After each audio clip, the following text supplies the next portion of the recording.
Cradle News Roundup, a weekly space where we will review some of the most important developments in West Asia and the region. As you all know, the Cradle is a geopolitical magazine based out of West Asia. My name is Esteban Carrillo. I am the head of news for the Cradle. As usual, I'm joined by my colleagues, content creator and writer for the Cradle, Karim Shami, and investigative journalist, William Van Wagenen. So after a quick holiday break, we are back to discuss many of the things that have been happening here in the region, in particular to the war unfolding in Gaza. Now, Israel is about to go and face genocide charges at the International Court of Justice. These charges brought forth by South Africa, who is accusing Israel of essentially not only committing genocide against the Palestinian people, but also inciting genocide. Is accusing officials of inciting genocide in an 84-page filing that is very thorough, is very complete in its accusation. And now on 11 January, the case is about to start at The Hague, and it will start with South Africa arguing its case. And then on 12 January, Israel will be present to argue its case against it. Now, this is pretty historic. This is essentially possibly the first time, I believe, that Israel has come out to an international organization, to an international court, to defend itself. Israel usually, what it does is, well, it ignores international law. It doesn't really try to defend itself because it never seems to be willing to accept that it's wrong. But now it's different because Israel is a signatory to the Genocide Convention of 1948, which South Africa is accusing the country of having violated. And worth noting that the Genocide Convention was drafted following the genocide of the Jewish population of Europe at the hands of the Nazi army. So what do we make of these guys? What do we make of what can we expect, essentially? You know, this is any ruling from the ICJ. It's not really binding. You know, we should start by highlighting this. This is more of what South Africa is looking to do is to have the ICJ implement preliminary measures to implement a preliminary ruling that will essentially force the hand of Israel to stop the atrocities being committed in Gaza. But as history tells us, Israel is not very keen to accept such rulings. Yeah, I mean, if there is a ruling by the ICJ saying that Israel is committing genocide against Gazans or Palestinians in Gaza, I mean, that doesn't mean there's a mechanism to actually force Israel to stop military operations, but it still would be really important. It would basically change the conversation. Like, the Israelis are constantly in the media trying to focus on what happened on October 7th during the initial Hamas attack, trying to claim that Hamas committed mass rapes, which is just, there's no evidence for.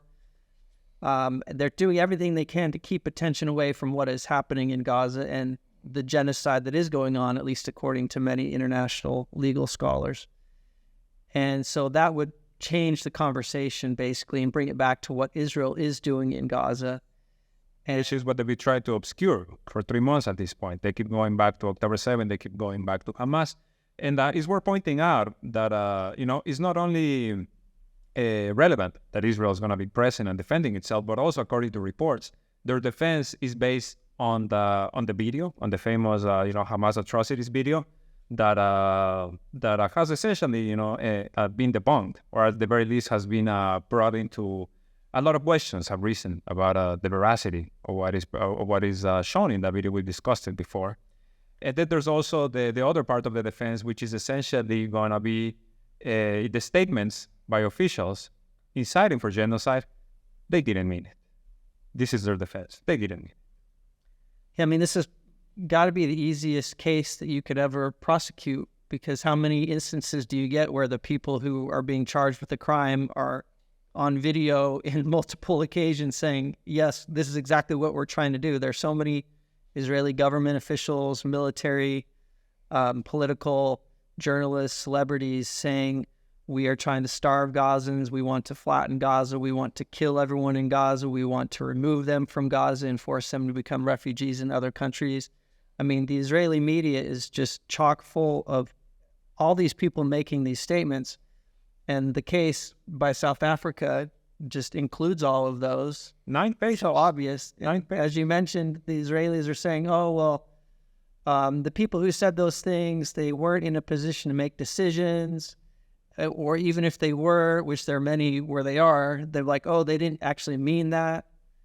But when you combine those statements with, again, just looking at what's happening on the ground, the massive weaponry that's being used, 2,000-pound bombs being dropped on apartment buildings, creating huge 40-foot craters in the middle of a densely populated in the middle of a market or a neighborhood, killing 100 people in one strike. I mean, it's just obvious what's happening. The statements of intent are there, and the consequences are on the ground are there. I mean, it's just obvious. So I don't see how the Israelis can actually win this case. So what will they do? They'll have to resort to some like political measures, exactly, to try to sneak out of it. Exactly, and that brings us to a report from Axios from last week that said that Israel is preparing essentially a political blitz. It's preparing, political pressure against the ICJ judges, against the countries, by ordering its embassies to secure statements condemning South Africa for accusing Israel of genocide. When this came out, the Israelis, when South Africa filed this case at the ICJ, the Israeli government called it a blood libel.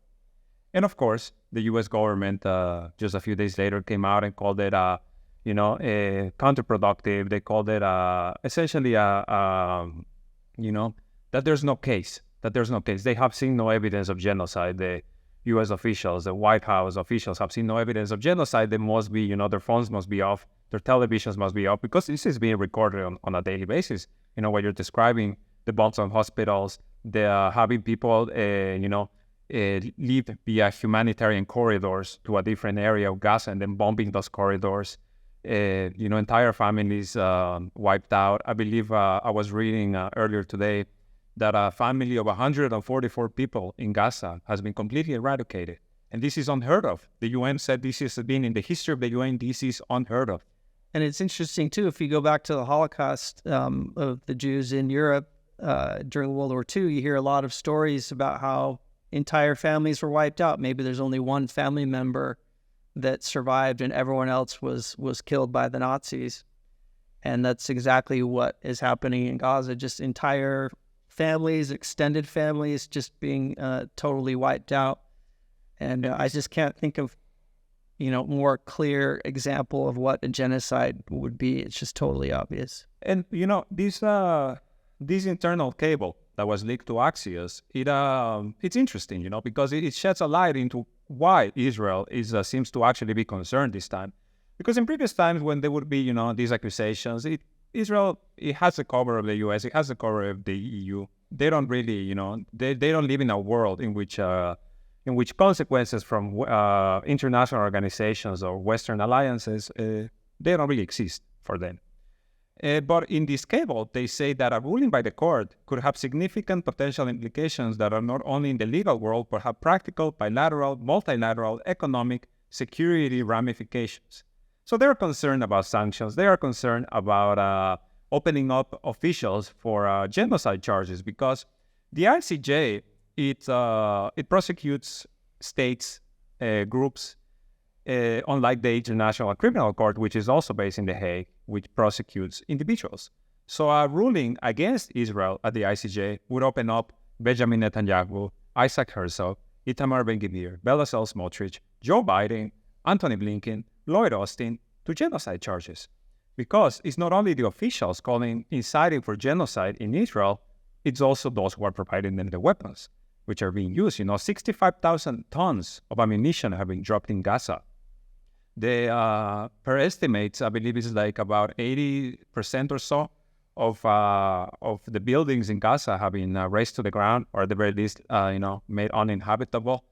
Almost 2 million people displaced into, Gaza, as you said, was already a highly densely populated area. Now, a large majority of the people are in Rafah in the south.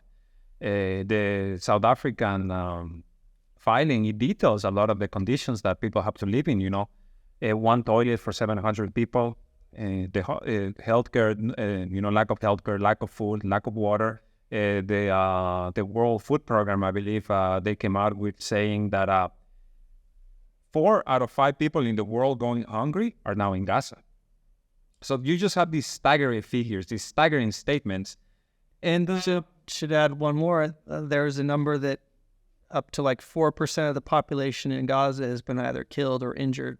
So the numbers are just staggering. And the other thing to mention too is that if the ICJ, International Court of Justice, rules against Israel, saying that they are guilty of genocide, again, that's a ruling against the state of Israel. But as you mentioned, it would make it much, much easier for the International Criminal Court, which prosecutes individuals, to then bring cases against the specific people like Netanyahu and the others that you mentioned.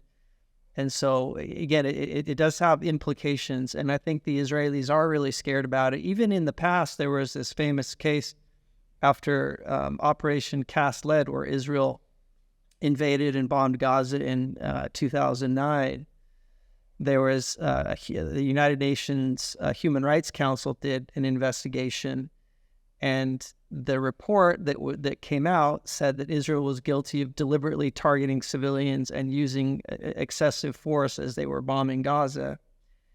And one of the judges that wrote the report and helped in the ruling was a South African named Richard Goldstone, who was Jewish.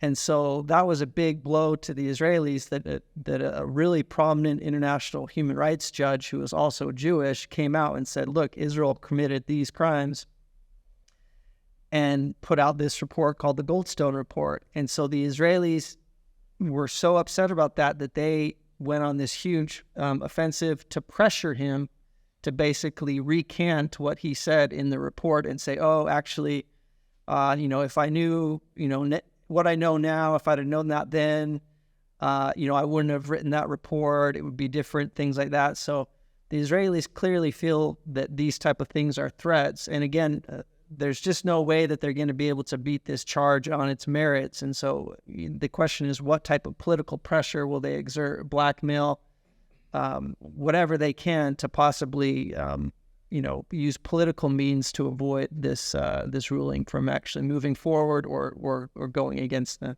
That's what they're looking for, because Netanyahu is going to send dozens of letters to world leaders, essentially asking them, stand by our side, not by South Africa. Yeah, maybe some of them were on Epstein Island.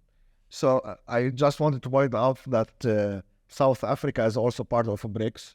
Although I am sad that South Africa is the country that went to ICJ. It's not an Arabian or Muslim country, but it's part of the BRICS alliance, and now there's BRICS Plus. And I think it will give BRICS political leverage, because, of course, the West last year, they wanted to prosecute Putin, and they said Putin can't travel. I think this is like somehow a counter movement from BRICS against Israel, because, of course, Israel belongs to the West, although there's ties between the BRICS nations and Israel, especially India. And I think the positive thing regarding the ICJ is now we can expose, or the court will expose Israel legally, with evidence. Because what we are seeing since 3 months, people are dying, of course, and we're seeing horrible images and videos. But now these videos will be documented legally, and we will have more evidence against Israel. And of course, this I don't expect much from this court, but this court will shatter the image of Israel furthermore, and with legal documents that will be provided online with PDFs, things that we can call out Israel. Exactly.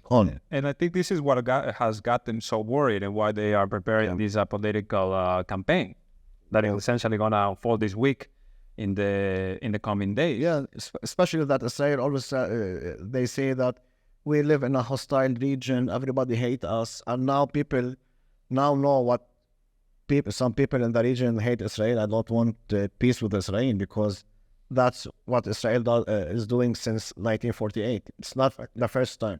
But now, because it happened suddenly, they didn't prepare for it.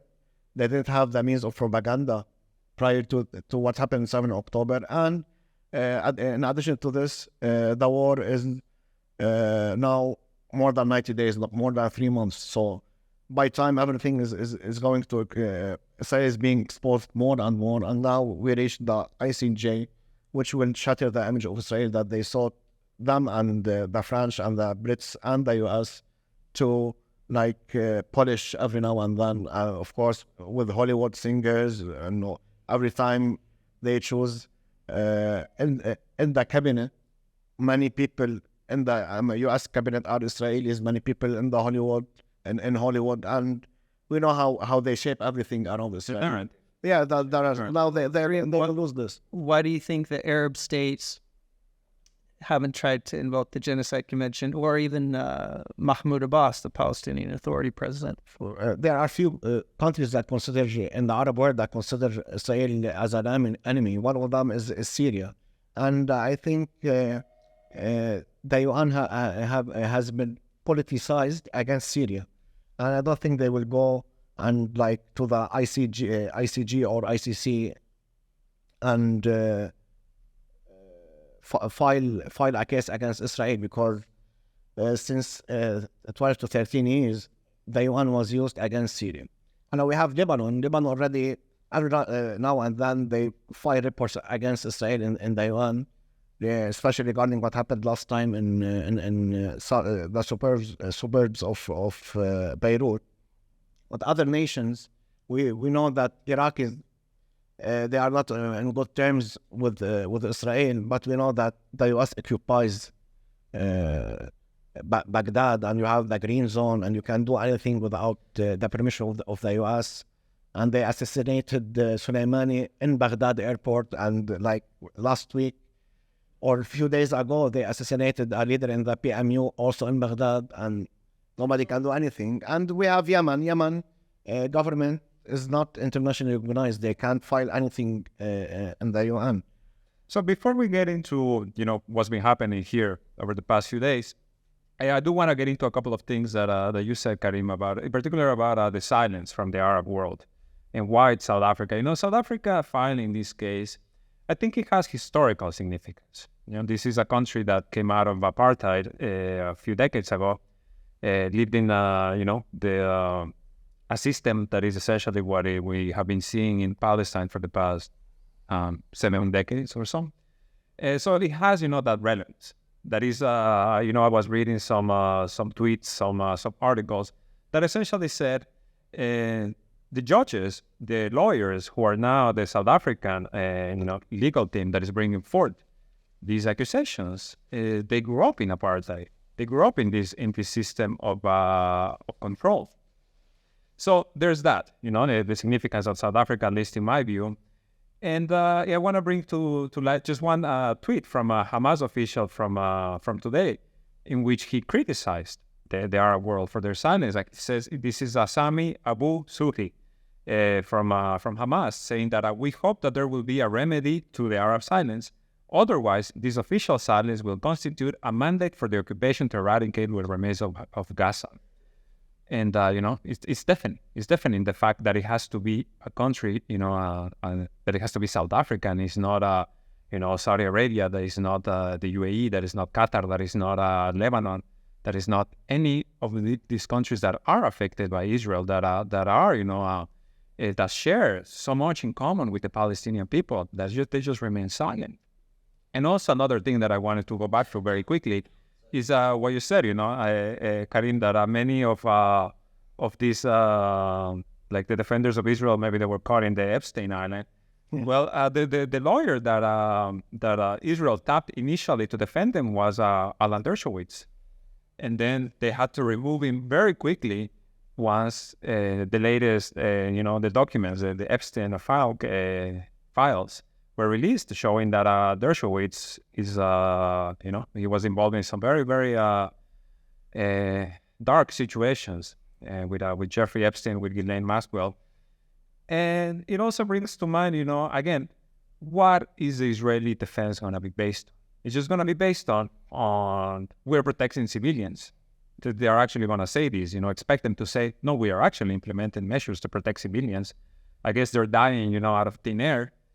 And that there's also going to be, as you said, Will, the officials who said this, who called for genocide, they didn't mean. And maybe the ones who meant it, they didn't have any political power to it. That's the crux of their defense. And they're going to show this video that, again, has been debunked. So, it's going to be, we're going to start the year with a huge political show. And the other thing to mention, too, is the effect that it could potentially have on President Biden and Antony Blinken, because Blinken especially has been responsible for approving all these weapon shipments to Israel. He's even had to bypass the authority of the Congress using emergency measures to send extra tank shells, extra artillery shells to Israel. And there are laws on the books in the United States that make it illegal to provide weapons to specific units of a foreign country's military that are involved in human rights abuses. It's called the Leahy Law. And so if it at the ICJ, Israel's convicted of committing genocide, then that will open up President Biden and Blinken, Lloyd Austin, these other officials who have been basically bending over backwards to give weapons to Israel. It will open them up to legal consequences, even just within the United States itself. And I know there are some human rights groups in the U.S. who have already brought some lawsuits against Blinken and Biden and Austin for those reasons. But if, again, this type of charge gets proven at the International Court of Justice, it will make it just that much easier to convict all these people for aiding and abetting, in the U.S., for aiding and abetting the genocide that their partners in Israel are carrying out. I just remember that there's a law that was passed in 2002 in the U.S. That gave the U.S. Army the authority to invade Holland, which is now the Netherlands, if the court of the International Crime Court filed a lawsuit against any U.S. official. So just love to point this out. Yeah, these are the protectors of what's it called? The rules-based international world order, right? The police of the world. Yeah. So we will see how this develops as the days go on. It's going to be, the eyes of the world are going to be on The Hague in a few days. What can we expect out of it? Well, South Africa, as I said at the beginning, they're looking for provisional measures to be implemented against Israel, and essentially for them to immediately suspend military operations in Gaza, which is what most of the world has been looking to do at the UN General Assembly, at the UN Security Council for an immediate ceasefire. And this is also what we are hearing for the past few weeks. We have been hearing Israeli officials say essentially the fighting in Gaza, the ground operation, is done. It's finished. It's gonna evolve into more targeted operations, into targeted raids, which is what the U.S. has been asking so long. But at the end, this is just a game of rhetoric. This is just a game of words. They can say whatever they want. The truth is that the calamity, the Holocaust that is afflicting Gaza is going on just as strong as it was before. And there's no doubt, there's no reason to believe that it's really going to stop anytime soon. So at best, what we can hope for is that the International Court of Justice does what the world has been pleading for months, which is make Israel accountable for the crimes committed in Gaza. Now, I want us to move on. I want us to move on to discuss what is happening here in the region in West Asia over the past couple of weeks, because it's gotten very heated. There was, I guess, some hope that things would slow down a bit. Maybe there around Christmas or before Christmas Day. But then, of course, they didn't. And what we have seen over the past couple of weeks, is Israel on Christmas assassinated Rasim Mousavi, a top commander of the Islamic Revolutionary Guard Corps in Syria. Then a few days later, they assassinated the Hamas commander and Qassam Brigade's co-founder, Saleh al-Aruri, in Beirut, in the first attack on Beirut since 2006. Then, I believe it was a day after, ISIS-K ISIS Khorasan detonated a bomb at outside of Qasem Soleimani's tomb in Kerman in Iran. Then the U.S. assassinated a leader of the Popular Mobilization Units, also known as the Hashd al-Shabi, Mushtaq Talib al-Saida in Baghdad. They bombed the Interior Ministry complex in Baghdad. And they've also sank 3 Yemeni boats in the Red Sea, killing 10 Ansar Allah fighters. So what are we seeing? It feels like what we're seeing is the U.S. and Israel kind of poking the bear, seeing if the resistance axis is gonna, how are they gonna respond? Because these were just one after the other, attacks in Syria, attacks in Iraq, attacks in Beirut, attack in Iran, and attack against Yemen. Yeah, I mean, it seems like Israel, at least, for sure wants to escalate. I mean, there are a lot of reports saying that right on the 7th of October, Israeli officials were arguing for a preemptive strike against Hezbollah in Lebanon. And supposedly the Biden administration convinced them not to strike Lebanon, but just to stick purely with just striking Gaza. And so the question is whether the U.S. gave Israel the green light to attack Lebanon and Hezbollah later after the Gaza situation kind of wound down, or were to wind down. So now that Israel's been withdrawing brigades and soldiers from Gaza, and the U.S. is sending additional weaponry, artillery shells, tank shells, and things like this, the question is whether, again, Israel's trying to start a war in Lebanon. And all of the incidents that you mentioned make it sure seem like they are trying. They're doing whatever they can to draw Hezbollah into a war. Of course, assuming that the United States would have to come to their aid. It seems clear that Israel would lose a war against Hezbollah if it was just between those two. But if the Israelis can drag the U.S. into a war as well, then the odds for them get a lot better. And these strikes, one after another, seems like that's definitely what they're trying to do. They're trying to provoke a big reaction from Hezbollah and possibly even from Iran. And we should also mention the bombing in Iran. It killed like 83 people or so. I mean, that's a really significant terror attack. And of course, it's obvious that the Israelis were behind it. And so it's interesting that, of course, like we haven't heard anything from ISIS in ages. ISIS-K. And then all of a sudden, just as Israel and the U.S. are trying to hit, the axis of resistance, suddenly, ISIS pops up and does a major terror attack. So, and that's just more, evidence, if we needed more, that, the groups that are actually behind ISIS or the Nusra Front or these other terrorist groups that have been active in Syria and Iraq for all these years, that the people behind these are U.S. and Israeli intelligence. Yeah, Turkish intelligence, Saudi intelligence, etc. But anyways, I just thought it was really audacious for the Israelis to actually do an attack like that and then have ISIS actually come out and try to claim credit for it. I mean, it's just... Yeah. I want us to focus really on Lebanon and Iraq, but I just want to mention something very quickly because, as you're saying, the attack, why are we including the ISIS attack in Iran in this list? And well, it's because, as you said, there's a history of if not like direct collaboration, at the very least, they almost seek the same goals, ISIS and Israel. But ISIS-K, it was essentially born out after the U.S. left Afghanistan. And who bolsters the ranks of ISIS-K?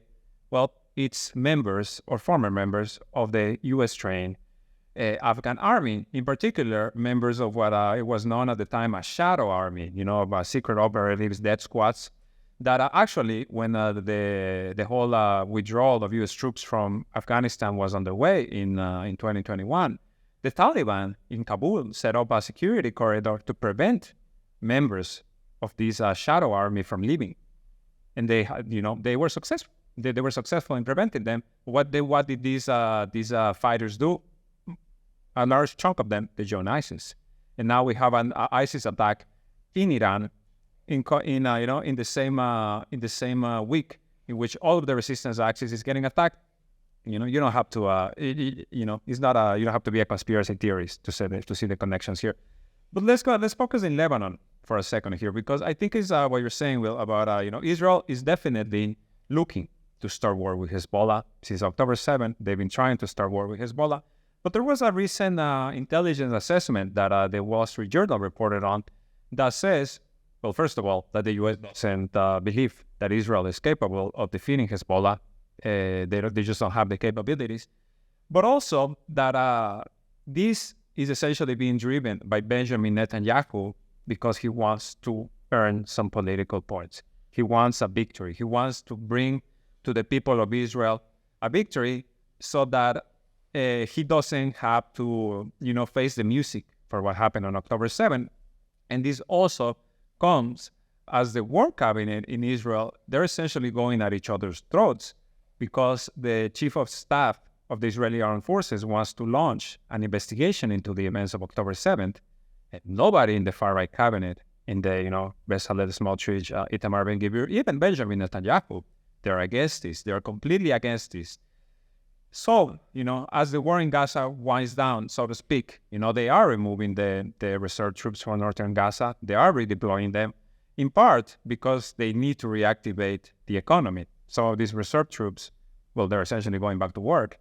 But I believe a significant number of them, they're just being redeployed to the north.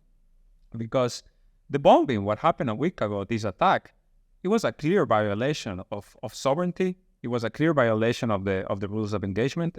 We are seeing right now here in Beirut, we have Amos Hochstein, the usual suspect, Biden's envoy to deal when it comes to Lebanon and Israel. And we also had Josep Borrell from the EU here in Lebanon as well, essentially trying to get Hezbollah to not retaliate. And what did Hezbollah do? Well, Hezbollah is going, but, they don't seem to be straying from the path of retaliation. They bombed a very critical surveillance base in the north of Israel. They dumped about 62 rockets on it. The Israelis admitted that this base has been put out of commission. So escalation is the name of the game. It doesn't seem to be slowing down. Can the West offer anything to Lebanon? Can the West offer anything to Hezbollah to essentially look away from what was an attack? We talk about this being a suburb of Beirut, and technically it is. But, we all know how far away it is, and it's nothing.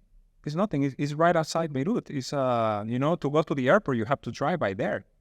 So it's, this was huge. This was a huge escalation. So I don't know, what do you guys think? Do you guys think that it's even likely that there's something that the West can bring to the table so that Hezbollah can play ball, I guess? I think the only thing that the West can bring onto the table is to end that genocide in Gaza, because Hezbollah entered this war on a basis of it being a moral and holy war. It's not a political war. It's not like an economic war, or they want more land, or they want to get this, for instance, key area for political reasons or for economic reason. It's a moral war, and the only thing that will stop Hezbollah and the Yemenis and the Iraqis, and they said it, to attack U.S. interests in the region and Israeli interests in the region, is to stop the genocide in Gaza, and they were very clear about that. And what you said about what happened in Lebanon, so I think Israel assassinated, and the U.S. also, they assassinated people in Lebanon, Syria, and Iraq, and of course they want to see the retaliation, because if the retaliation is like what happened in Syria, then assassinating people in Iraq and in Lebanon will become the new normal. And this thing, and Syria is suffering from this thing now. The weakest link in the axis of resistance is Syria, because in Syria, Israel know we can bomb the airport, we can assassinate anybody, and there will be no retaliation. But now, what happened is Hezbollah, and 2 days ago, on 6th January, they, as you said, they launched a large-scale attack against a very important base in northern Israel. This base controls the aviation, the military aviation in Israel, whether it's a warplane or an attack drone. So, and they said this is an early response of what happened in suburbs of Beirut, and there will be more than one response. So here now Israel will say, okay, there is retaliation from Hezbollah if we assassinate another important person or if we escalate. And the same happened yesterday in Iraq. Usually in Iraq, they attack only once or twice per day U.S. interests. But yesterday they attacked U.S. interests in Syria, in Iraq. In addition to that, they announced that they attacked Haifa and that they attacked the Syria's occupied Golan. So also Iraqis, they like increased their attacks. And Yemenis still they didn't respond, but they vote to respond. That's how I see it. That's how I see the attacks, and that's how I see the retaliation on the attacks. But still, we have Syria, which they never responded. And if there were missiles fired from Syria into Israel, eventually, after a couple of hours, some Palestinian faction, they announced that they did it. It's not the Syrian army. It's not that people that are directly linked to the Syrian government. And we'll see what will happen, because now we can say that the ball is in the playground of the active resistance, because still the assassination of the IRGC commander in Syria, we didn't see any response, and the dual suicide bombings that happened in Kerman, Iran, we didn't see the response. So I think everything is gonna escalate. Only if Israel did this and the US to see the amount of retaliation. Maybe Hezbollah will retaliate, and Israel will say, okay, now we understand. Or they might escalate everything. So we are three months in this war, and nobody knows what will happen. But it's in Lebanon in particular, Hezbollah has been very careful, very, very careful. And I think this has maybe, the sentiment, sometimes it's, people are upset because, of course, you want to see more action taken against a country that is committing genocide. But when it comes to Lebanon, it's a very difficult political situation. It's an extremely difficult economic situation. And you see it in the actions that are being taken by the Lebanese resistance. And it brings to mind what Hassan Nasrallah said during his last speech, which is there will be a response, but he made it clear that the response will be in the battlefield. And that's what we saw. That's what we saw with the bombing of the Israeli base. Because I feel like the Israelis, they come in, they bomb Beirut. The response that a lot of people expect is, Hezbollah needs to bomb Tel Aviv. But Hezbollah needs to be careful about what can happen to Lebanon, because sadly this is a country that at this point is, going almost on will alone, and it cannot afford. It's a country that literally cannot afford to be dragged into war. But and I feel like the Israelis and the U.S., they know this and they're using it to their advantage. But now in Iraq, it was very shocking what happened, because in Iraq it wasn't. It wasn't openly Israel. It was the U.S. The Pentagon said it was us, that we bombed the entrance to the PMU headquarters in Baghdad, which is located just meters away from the Interior Ministry complex. And this essentially caused a political storm in Baghdad, because this is your ally, no? The United States is supposed to be your ally. It's the government came out and said this is a violation of our sovereignty, this is a violation of security. Only the Iraqi state has the right to approve such attacks within our territory. They came out and they defended the PMU, the Hashid, and they said they are an integral part of our security forces. They are not what they want, what Western media may want you to believe, just another terrorist organization, It seems anyone that stands in the name of Palestine is a terrorist. How long until South Africa is named a terrorist state for the ICJ filing? So this is leading essentially what the Iraqi government has said. The latest statement from Prime Minister Mohammed Shia al-Sudani is, we have started the process to launch discussions to see U.S. troops leave the country. To see the international coalition be removed from the country. It's time they are gone. And this is something that Iraq has been seeking for the past 4 years. since the assassination of Qasem Soleimani and Abu Mahdi al-Mohandis outside Baghdad airport, the Iraqi parliament voted to have the foreign forces removed from the country. They haven't. They're still there. I think they will remain there. And there's nothing that the Iraqi government can do or say or act against the U.S. I don't think there's a prominent figure in the Iraqi parliament or in the Iraqi government that came into power without the acceptance of the U.S. So no, you will not see an official that will fight against the U.S. or say either me or the U.S. or I will go to the streets or protest, or I don't see that the U.S. fully control Iraq, although nobody talks about it. Even the Iraqis, they control Iraq to a point that Iraqis don't say that they control us. So it's that good. And we have to remember now it's 2024. They are controlling Iraq since 2003. It's 2 generations. Yani the brainwash, I think, I hate to say it, but I think the U.S. fully control Iraq and they won. Also, although many people come and say, we defeated the U.S. in Iraq, but if you see the goals of the U.S., they wanted to control Iraq. They controlled Iraq. They want to kill Saddam Hussein. They killed Saddam Hussein. They wanted to control the oil. They controlled the oil. Every single barrel of oil that is sold in Iraq, the money goes to one account, and the account is in New York. It's not even in Iraq and like the U.S. is providing security. No. If Iraq wants to pay any country, so for instance, if Iraq wants to buy cows, they have to tell the U.S., oh, we want to buy cows. Can we have like $10 million?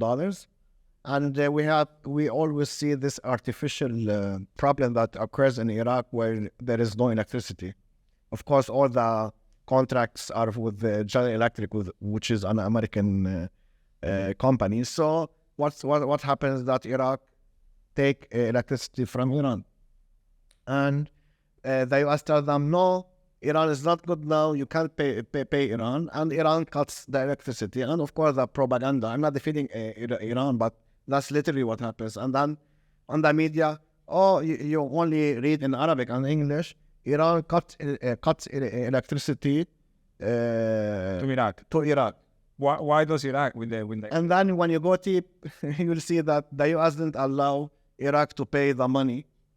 And so on and so on. Iraq depends on sanctions waivers for their electricity. They depend on every 6 months. Every 120 days. They get a sanctions waiver from the U.S., and this has been going on for years. Yes. This is a country, you're right, you're completely right. This is dependent on the U.S. on levels that are, I believe, just not fully understood. But, to your point about who internally in Iraq is just going to stand up and say, enough, we don't want to deal with the U.S. anymore. The current government in Iraq, it's dependent a lot on the approval, on the support of the PMU, of the coordination framework, as it's known, which is this coalition of majority Shia parties, among them the popular mobilization units, Kataib, Hezbollah, the Nujaba movement, etc. Sudani, he needs to play ball with both sides, essentially. And then there's also, the joker when it comes to Iraq, pun intended, Muqtada al-Sadr, who has such powerful control of the Iraqi street. We saw it a couple of years ago, or I don't know if maybe it was last year when he couldn't form a coalition government, and the Iraqi, the Sadrists, as they call themselves, they stormed the Iraqi parliament. They took control of it. It was a January 6th Iraqi version, actually much longer. It lasted for a few days. There were shootouts on the streets. So, I agree with you. I agree with you that I don't really see the Iraqi government or any Iraqi official really coming out and saying enough is enough. But at the same time, anything can happen. Anything can happen, and at any point, this can just crumble as it happened in 2019 and as it happened multiple times. This is the same in Lebanon. It's the same in Lebanon, Lebanon, their government is functions on a caretaker capacity. There's no president. They essentially, any decision has to go through the U.S. embassy. That needs to get the approval of a U.S. ambassador. So these are countries that are Israel and the United States, including Syria, and even Yemen. They know that they can manufacture crises, that they can, mess with them internally. And in Yemen, what have they done recently? They had the Saudi-appointed government in Yemen say there's not going to be any more prisoner exchange talks. The Ansar Allah, the Houthis, they are intransigent. They are making demands that we cannot meet. There will be no more talks. And this is as the UN Special Envoy for Yemen a couple of weeks ago said that a peace deal is imminent, that a peace deal with Saudi Arabia is, almost done, and that this was being reported in Arabic media as well. But now we see it's not really Saudi Arabia saying anything. Saudi Arabia has been very quiet. They have been very, very quiet.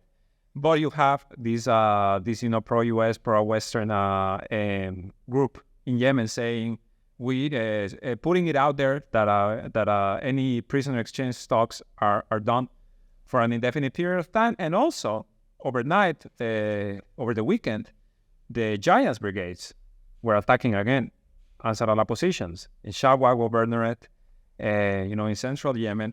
So there's this reignition of the conflict. And it's what we have been seeing in Syria as well. But in Syria, it's just more prolonged. It's been happening for longer. At one point, Syria achieved, some sort of peace and reconciliation agreements. And then all of a sudden, you see ISIS being reactivated. You see the protests in the south with the Druze minority there. So it's a lot of internal manipulation. And, who knows where it's going to lead. Because on the one hand, you have U.S. officials saying, we don't want the outbreak of regional war. But on the other hand, you have facts on the ground. You have the stuff that is actually happening, which points the complete opposite direction.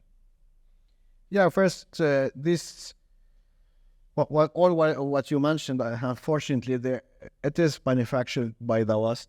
For instance, what happened in Syria, the tribes, what's happening in Yemen, all of these are manufactured by the West. Shia against Sunnis, Sunnis against Shias, and this tribe is against this tribe. They are very good in doing this, and now they are trying to reignite. Yeah, it depends on the country. For instance, Libya, which has 98% of Sunnis, how we can manipulate it? Okay, there's these two tribes. They hate each other. We inflame them. In Lebanon, Christians, Muslims, in Syria, Shia or Alawites against Sunnis. It's very easy for them. So, and especially that Arabs, they think from their heart, not from their mind. So, they are very emotional.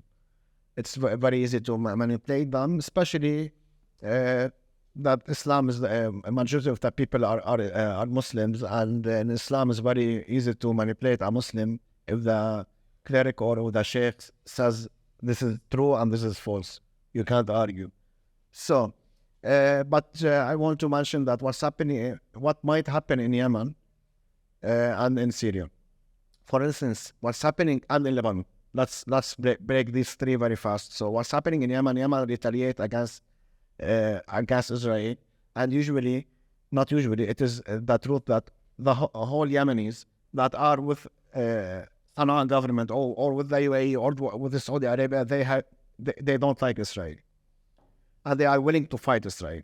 So the step that Ansar Allah took made them more popular, and I don't think now it's very hard to collect tribes or people or army groups to fight Ansar Allah. Yeah, there will be no moral or clear reason to fight Ansar Allah at this point, because the Yemeni that's going to fight Ansar Allah, he knows and he feels that he's fighting Ansar Allah because Ansar Allah is blocking the Red Sea to Israeli ships.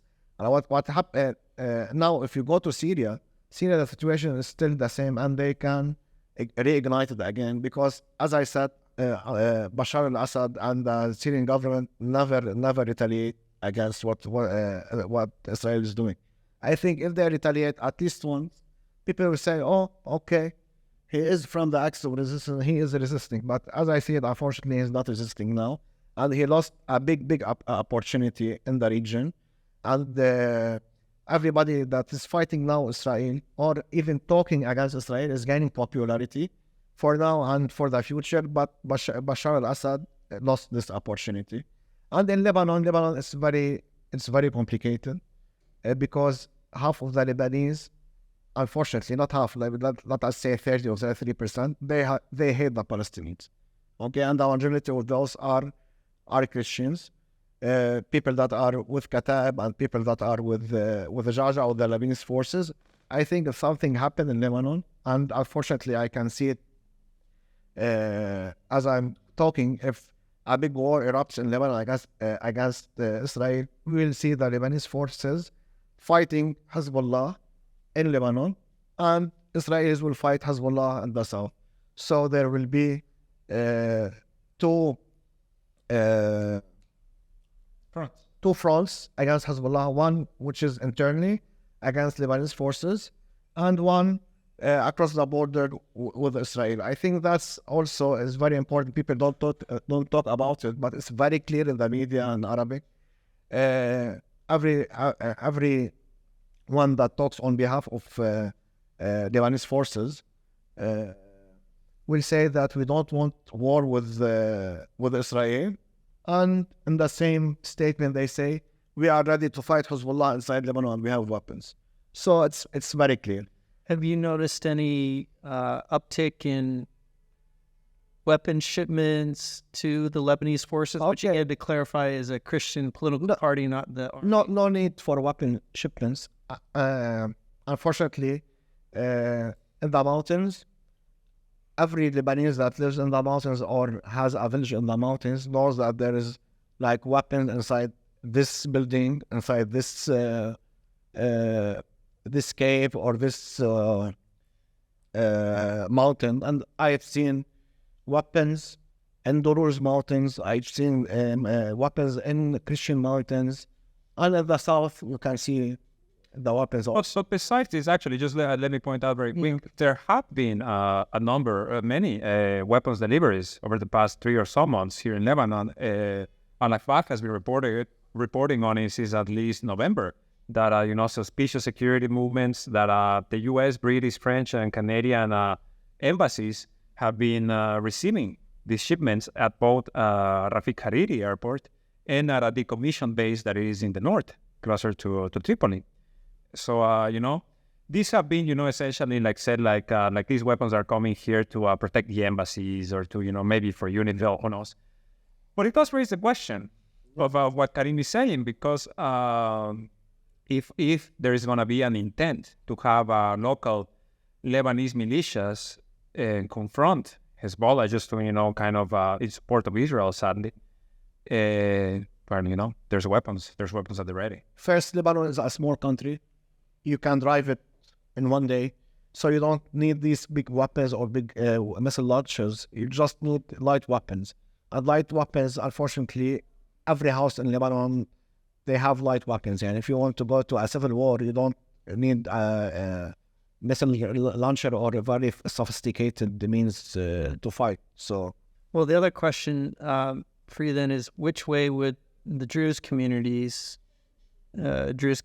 go? The Druze communities are divided into three. The major one, the people that follow Jumlat, they are like 80% of the people. And the rest, the two other leaders, they are in a very good terms with Hezbollah.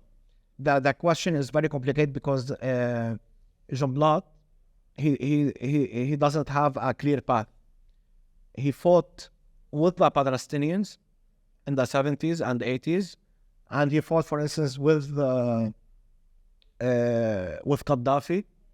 He sent fighters to support Gaddafi, but after the assassination of Hariri in 2005, he shifted.